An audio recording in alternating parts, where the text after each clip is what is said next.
The river of Galilee flows into the Jordan River, and the Jordan River flows into the Dead Sea.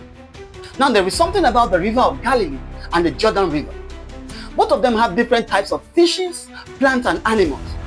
They support a very vibrant and thriving life. But the Dead Sea, on the other hand, is very salty. It has a high degree of salt and buoyancy that if you jump into it, you just float automatically. It doesn't support any form of life. It doesn't give. It just receives. It's an inlet. It's not an outlet compared to the Galilee and the Jordan River. Ladies and gentlemen, how many of you know people like that? People whose life is just miserable. People whose lives are salty.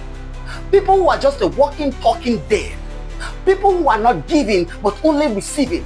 People whose lives are boring. People whose lives are toxic and negative. These are not the kind of people to come around.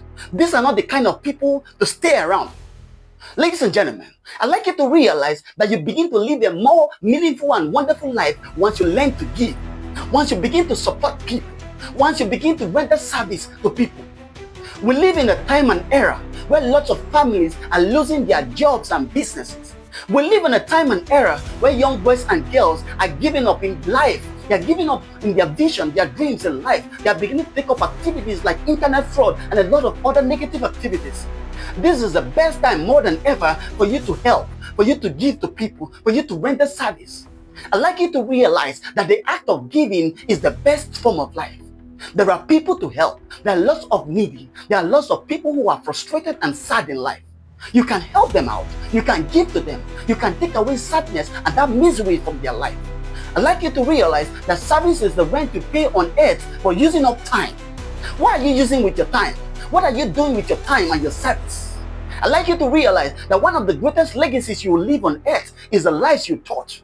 They are the people you help. And there are lots of young boys and girls who have dropped out of school because of lack of finances. You can help them out. You can locate them. I'd like you to realize that your present life is a dream, is a prayer point for lots of people. You can help people because the best form of life, the best form of service is to put a smile in other people's life. The best form of life is to help other people move from point A to point B, and that's the best legacy in life. It's for you to touch lives. It's for you to help people and make life meaningful to other people. I'd like you to realize that life becomes a better place once you locate somebody and begin to help that somebody. Once you find people that are in need and begin to help them. And that's the best form of life. That's the best form of happiness. That's the beauty of life. The beauty of life is to find people in need and begin to help them. And as you locate and start to help other people, then I'll truly see you at the top.